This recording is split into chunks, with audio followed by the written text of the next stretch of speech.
How's it going? And welcome to Whisky Whims with me, Stuart. Today we're going to be looking at the latest release from Ardbeg, I think. It's Ardbeg 8-year-old. It's a committee release, I believe. Yeah, it does say bottled exclusively for the Ardbeg Committee. So it's a program or a membership you can sign up to. You don't have to pay. You just have to sign up and give your email and stuff like that so they can send you emails. So probably maybe a few people had access to this. I'm not sure. I'm sure they ship quite worldwide, maybe not fully worldwide, but they do have good shipping and importing systems in place. So I would be surprised if not a lot of people have this, but I'll assume a lot of people do have this. I think it was quite widely available. The cork's different. It's actually my own cork. I'm not sure if you can see that. But yeah, if you want one of them, head over to my Patreon page to see a little shameless plug there. So this is bottled at 50.8% ABV. It's without colouring, as you can see, and it's also without the need for chill filtration. It's called Up for Discussion. It does just say for discussion on the bottle. Maybe it is just for discussion. I always thought it was up for discussion. But I believe the reason or the theme for Up for Discussion is to discuss whether or not Ardbeg has a specific flavour profile, certain characteristics and qualities. So before I bought this bottle, or when I was purchasing this bottle, I assumed that the up for discussion part would be to challenge that, to release an Ardbeg that maybe had some of those flavours but had other flavours or kind of challenged you a little bit. However, I think I'm wrong. I think it's just a discussion to be had about the flavours in Springbank, the flavours in Ardbeg. Did I say Springbank earlier? I've just done a long road review. The flavours in Ardbeg and if they are consistent with what people think. So I might read a little bit on the back. Point 1, congratulations for this purchase. You've displayed the superior taste. You've displayed the superior taste so characteristic of Ardbeg Committee membership. Alright, that makes sense. It's a little bit confused there. Point 2, as a fully fledged Ardbegian, you are hereby requested to encourage others to familiarise themselves with the full-on flavour of the ultimate Islay malt. From nose to finish. In other words, initiate the uninitiated and swell committee numbers. Right, so they're trying to get more members or something. Whatever. We'll get down to it. That's enough about the back of the bottle. We'll get down to the whiskey itself. But as you can see, it is very light in colour. 50.8%. Straight away I'm getting like pistachio nuts. I'm getting a real nuttiness.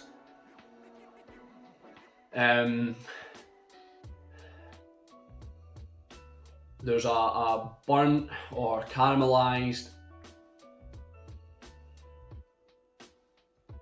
sugar or something like that, some sort of caramelised, possibly brown sugar. There's sea salt or seaweed more. I'd like to scratch that and say there's seaweed rather than sea salt. Briny, oily. A little fishy, partly because of the brine. Like a white fish, like not like a proper fishy fish, as I think some people call them. Like white fish is a lot more subtle fish flavour, and that's what this smell is. It's a little more subtle in the fish department. Now I'm just imagining an office full of fish, a fish department.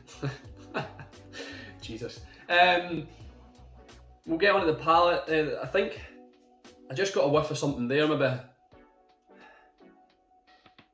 It was something obscure, I couldn't put my finger on it, maybe something like Parma Violet or something. It was something kind of that way, that kind of floral or perfumey.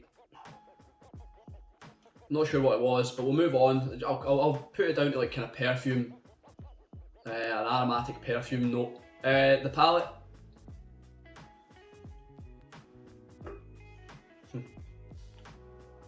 I forget how peated Ardbeg is.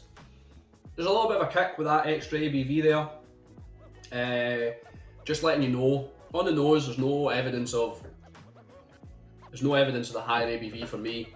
But on the palate, it just gives you a little bit of a kick, a little bit of a prick in the back of the throat.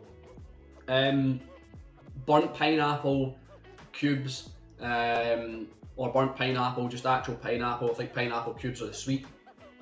But yeah, burnt pineapple, I don't know, fingers or sticks or whatever, just sliced pineapple, and you've caramelised it, burnt it a little bit, maybe just seared it on the frying pan. There's definitely the evidence of peat there. There's a little bit of like a kind of herbaceous, probably linking back to the seaweed again. That salty, herbaceous, or what's that? I think I mentioned it in a video and I got it wrong. Is it samphire? I think it is samphire. That green vegetable that grows. I think it grows near the sea, near seaside, maybe near the rocks. I'm not sure where it grows. I'm not really a herbalist, but yeah, I'm sure it's samphire. I'm sure that's how you say it. We'll move on from my terrible dialect and terrible pronunciation of things.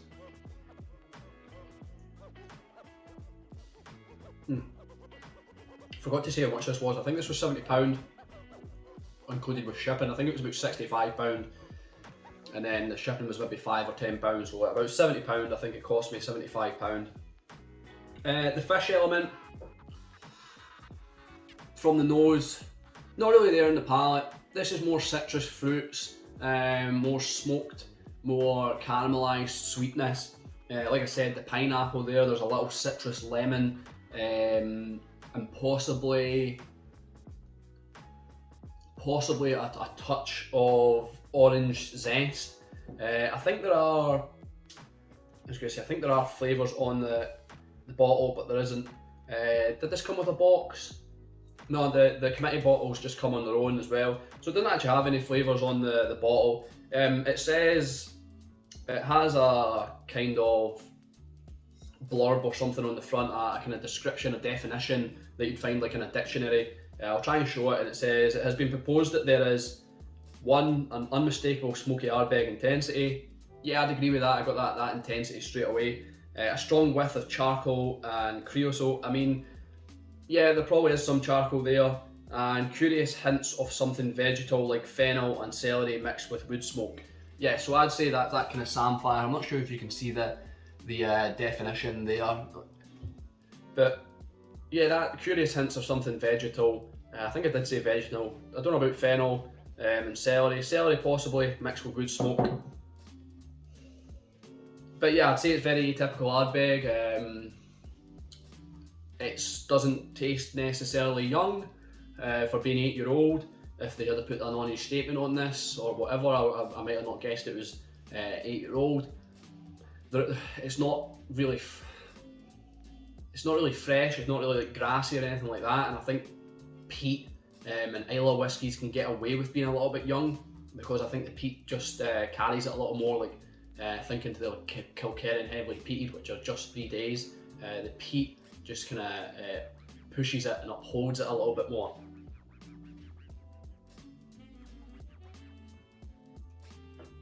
The finish.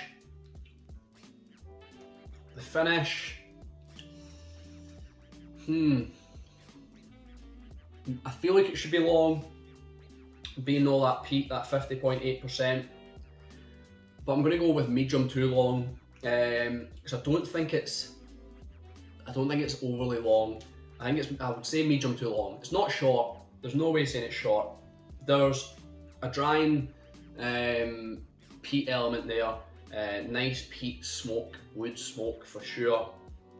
Possibly, like it said in the bottle, a little bit charcoal, but not in the nose, not in the scent. I'm getting it more in the finish. There's more brine, more coastalness, more like kind of sea spray, sea salted, the wisp of the ocean. A little minerally on the palate, not very earthy. It's not overly earthy peat. It's more that kind of medicinal peat that you get. and I think that's quite familiar with Ardbeg. So a little, is it TCP, a little antiseptic, kind of that peat. You're getting that in the finish. That's kind of the ending characteristic, the thing that you focus on right at the end. That's all I can get in my mouth at the moment. See if there's anything else in the finish.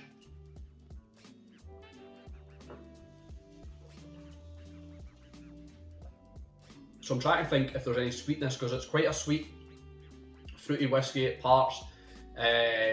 The smoke and the peat is well mingled with the sweetness. The finish, maybe just nuts or something like that, peppery, kind of spiced tannins. There's not really, for me, any fruitiness in the finish. It's more to do with that peat smoke, that sea salt, that bitterness, that drying element. So yeah, we'll get down to the ratings, how I rate my whiskey. Would I buy it again? Do I think it's worth it? And would I recommend it?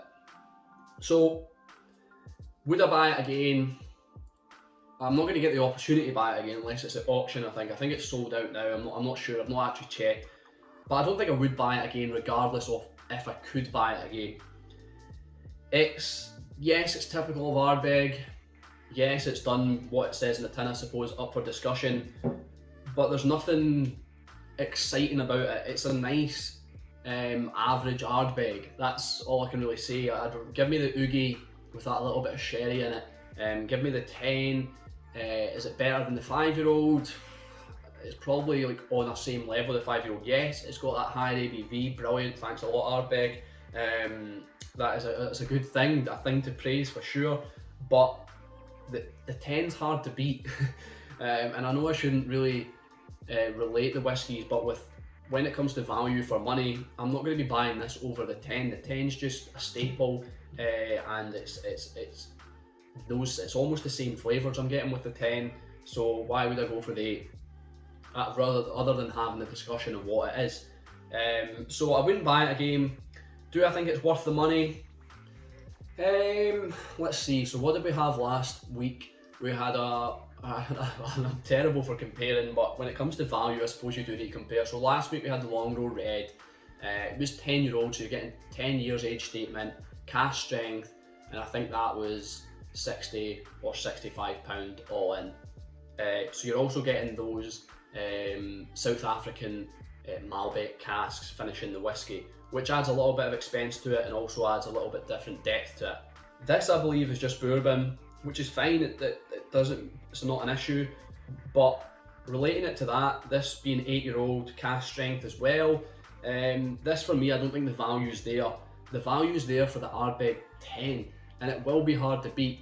And that's maybe my issue, maybe my predicament when reviewing Ardbegs. I'm always going to think of the Ardbeg 10, but I do need to review the Oogie and the Corryvreckan, and I will.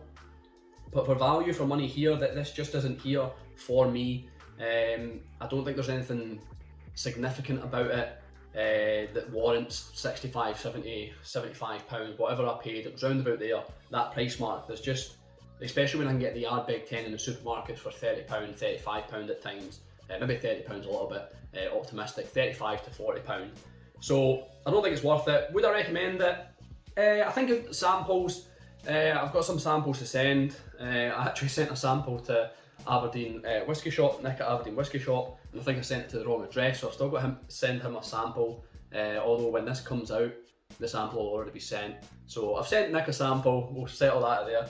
But yeah, I would recommend it, trying it, see what you think, see if I'm just being a little bit of a Ardbeg pessimist. Ardbeg does hold a lot of sentiment in my heart, and it always will, but for me it's just, it's an average Ardbeg, and I feel.